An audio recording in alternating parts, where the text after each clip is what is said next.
Subscribe to our YouTube channel and press the bell icon to get the latest updates.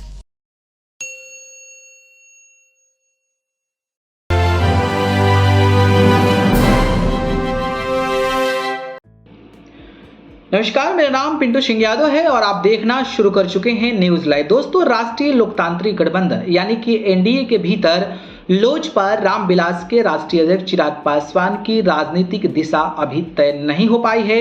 न तो NDA के रणनीतिकारों ने seat sharing का मसला हल किया है और न ही चिराग पासवान यह तय कर पाए हैं कि वह हाजीपुर लोकसभा से चुनाव लड़ेंगे या फिर जमुई से। कुल मिलाकर पेंच चाचा पशुपति पारस और भतीजे यानी कि चिराग पासवान की जिद में फंसा हुआ है। यह दिगर है कि चिराग पासवान प्रधानमंत्री नरेंद्र मोदी की गारंटी के कितने पास और कितने करीब हैं, इसे तय होना अभी शेष है। किस द्वंद में है चिराग? लोजपा रामविलास के राष्ट्रीय अध्यक्ष चिराग पासवान एक तो खुद द्वंद में फंसे हुए हैं, दूसरा एनडीए के रणनीतिकार भी सीटों को लेकर कुछ स्पष्ट नहीं कर रहे हैं। चिराग पासवान का लोचा यह है कि वो जमुई में जनता के बीच प्रिय बने हुए हैं और हाजीपुर से उन्हें पिता का कर्तव्य बोध और उनकी कर्मभूमि उन्हें आवाज दे रही है। उधर पशुपति पारस हाजीपुर से अलग ही बिगुल फूंक चुके हैं। भाजपा भी इस मसले पर अब गंभीर नहीं है। सूत्र बताते हैं कि भाजपा नेतृत्व वह स्थितियां पैदा करने में लगी है कि उनका पारिवारिक विवाद जो है वो कहीं ना कहीं खुद सुलझ जाए। अब समझते हैं कि क्या है चिराग के हाथ में। लोजपा रामविलास पासवान के राष्ट्रीय अध्यक्ष चिराग पासवान युवा तुर्क नेता हैं। अपने पिता की राह पर चलकर अपनी विरासत भी संभाल ली है।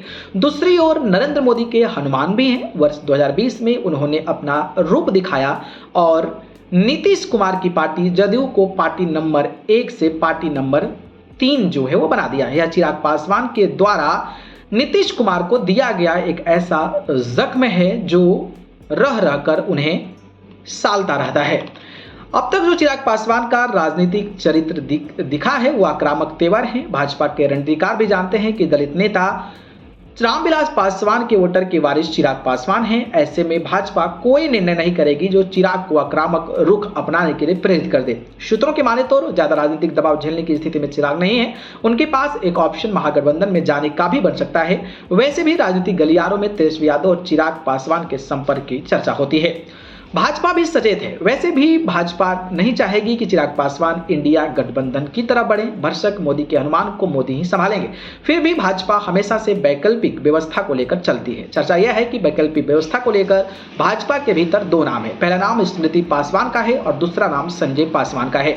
संजय पासवान के एमएलसी का टर्म भी पूरा होने वाला है। स्मृति पासवान भी समृद्ध महिला है, पढ़ी लिखी है और सामाजिक कार्यों में स्वाभाविका निभाती रहती है। जमुई की रहने वाली है और वो एक IPS अधिकारी की पत्नी भी है। तो भारतीय जनता पार्टी भी इस मामले को लेकर सचेत है। अब देखना दिलचस्प होगा कि भाई चिराग पासवान और पशुपति पारस की लड़ाई में भारतीय जनता पार्टी क्या असर दिखाती है। बाकी आपको क्या लगता है बताइएगा। धन्यवाद।